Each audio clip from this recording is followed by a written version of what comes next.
Common eligibility test CET कल व परसों होने जा रहा है, लेकिन सरकार की कुव्यवस्था, कुप्रबंधन के कारण मुझे लग नहीं रहा कि इसमें सभी अभ्यर्थी बैठ पाएंगे, पेपर दे पाएंगे। पहली बात तो एडमिट कार्ड बहुत से अभ्यर्थियों के डाउनलोड नहीं हो रहे हैं। बहुत सारे अभ्यर्थियों ने फीस भर रखी है, फीस पे कर रखी है, लेकिन उनके एडमिट कार्ड डाउनलोड नहीं हो रहे हैं। उसके ऊपर कहा जा रहा है कि चेयरमैन साहब ने कहा है कि ऐसे जितने भी अभ्यर्थी हैं उनका 7 तारीख को एग्जाम लिया जा सकता है। मैं चेयरमैन साहब से पूछना चाहती हूँ कि 7 तारीख को आप अलग से ऐसा क्या कर देंगे जो आज 3 या 4 तारीख को नहीं हो पाया। कल भी तो आपके दफ्तर के बाहर इतने सारे एचएसएससी के जो दफ्तर के बाहर अभ्यर्थी खड़े थे, कल भी उनकी सुनवाई हो सकती थी, लेकिन किसी अधिकारी या कर्मचारी ने उनकी नहीं सुनी।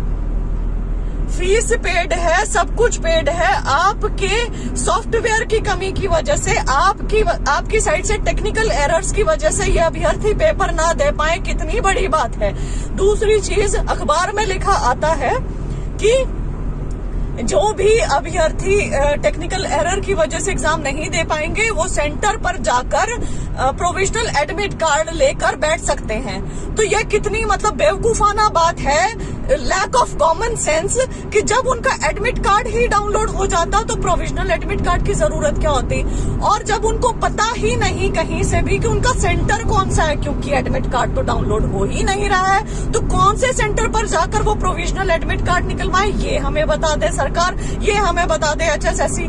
तीसरी चीज, जो परिवहन व्यवस्था है, ट्रांसपोर्ट फैसिलिटी, कहा जा रहा था कि बुक डिपो जाओ, ये बस डिपो जाओ और अपनी बस वो करवाओ, बुकिंग करवाओ, अपनी सीट की बुकिंग करवाओ। तो हिसार में आज इतना बुरा माहौल था, वहां पर जो बस की बुकिंग करवाने के लिए अभ्यर्थी गए थे, वहां कुप्रबंधन, कुव्यवस्था हो गई और वहां इतने सारे अभ्यर्थी पहुंच गए, कोई बस की बुकिंग नहीं हो पाई, लाठी चार्ज हुआ, वहां पर पुलिस बुलानी पड़ी और 2 जो कैंडिडेट्स हैं उनको चोटें आई हैं, ऐसा बताया गया है।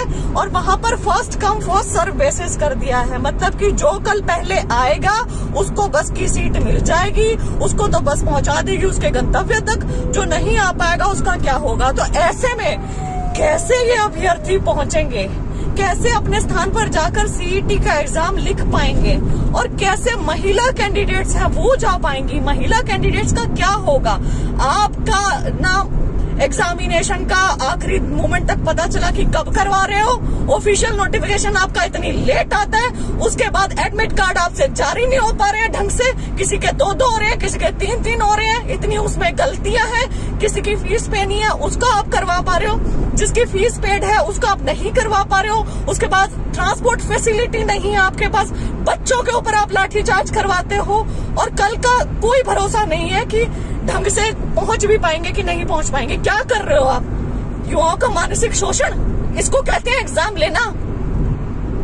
यही इलेक्शन हो, रैली हो, सारी व्यवस्थाएं हो जाएगी, प्राइवेट तक बसें चल जाएंगी, सब कुछ आप कर लोगे, लेकिन यही अब बच्चों को पेपर देना, गरीब बेरोजगार बच्चों को, उनकी तो कोई जिंदगी की वैल्यू ही नहीं है, उनके टाइम की वैल्यू नहीं है, उनकी किसी चीज की कीमत ही नहीं है, आपको पता नहीं है, कुछ भी अपनी तरफ से थ्योरीज बना रहे हैं कि 7 तारीख को ले लेंगे। वेयर इज ऑफिशियल कम्युनिकेशन कि जो भी अभ्यर्थियों के साथ आपने टेक्निकल एरर किया है उनका आप एग्जामिनेशन 7 तारीख को लेंगे।